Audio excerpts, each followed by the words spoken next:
Okay, one last thing on the rigging of the head is that I've had one or two questions on this, is what do you do with the teeth, the tongue, and the internal components, the mouth basically?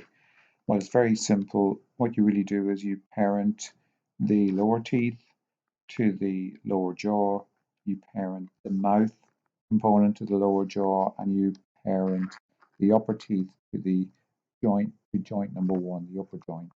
So I'm just going to do that now. So to do that, it's good now to just turn off the head joint for the moment, or turn off the head visibility on the layer.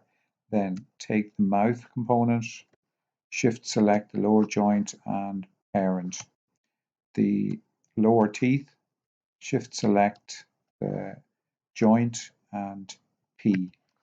And then finally the upper teeth and shift select the main joint and P for parent.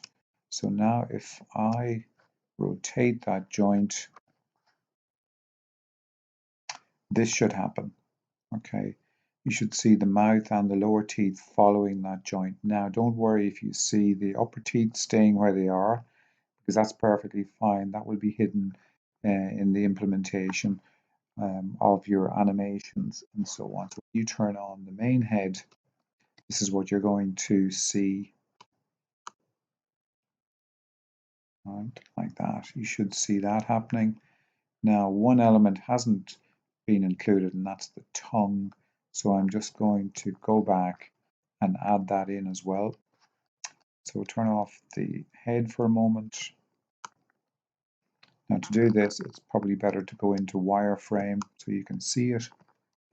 So go in, look for the tongue object, which is there, I think, and then shift select the joint, and it's parented to that as well.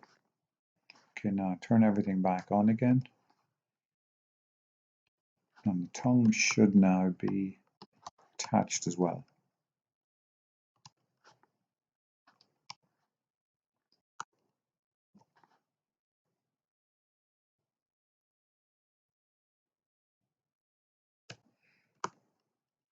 Okay, you should see the tongue there. Yeah, and you don't want to overstretch it, okay? Otherwise it will come out like that, which you don't really want to do. And that's the best and simplest way to complete that section of the rig.